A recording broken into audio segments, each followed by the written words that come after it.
And welcome to the you classes. तो finally Delhi में BJP का 27 साल का सूखा खत्म हुआ। आप यहाँ देख सकते हैं कि बीजेपी की पूर्ण बहुमत की सरकार अगले 5 सालों तक दिल्ली में रहने वाली है। अब इसमें कई ऐसे पॉइंट हैं कि कैसे आखिरकार बीजेपी दिल्ली में रेवड़ी कल्चर को तोड़ने में कामयाब रही। वो कौन कौन से रीजन है कि केजरीवाल अपने जाल में खुद फंस गए और हार गए। तो हम एक एक कर सारे पॉइंट को एनालिसिस करते हैं।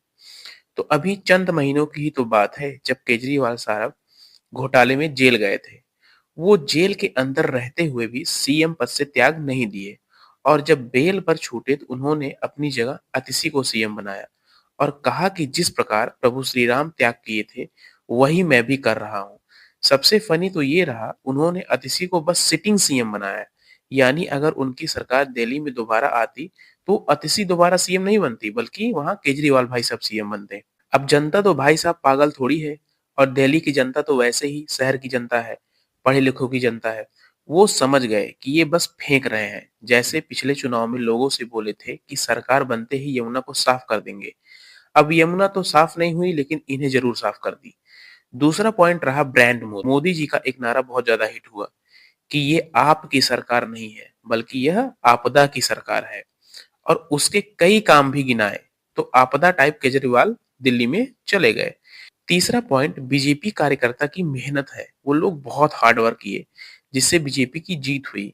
कई मंत्री नेता वहीं लगे रहे टिल चुनाव तक, और यमुना रिवर की सफाई, गंदे पानी पीने की प्रॉब्लम, ये सब मुद्दे लोगों के बीच पहुंचाते रहे।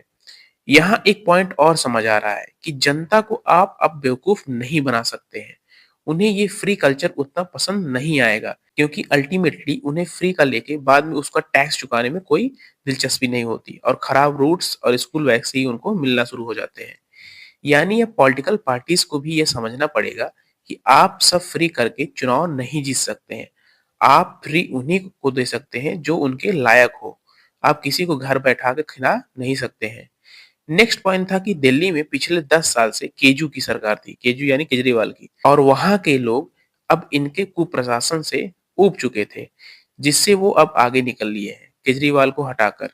अभी तो आम आदमी पार्टी के कई नेता बेल पर बाहर हैं। अब ईडी और सीबीआई अपना काम शुरू कर देंगी। कुछ मेजर पॉइंट यही सारे रहे जिससे दिल्ली में बीजेपी की वापसी हुई है। आप लोग को क्या लगता है? अपने थॉट्स जरूर कमेंट बॉक्स में जरूर शेयर करें।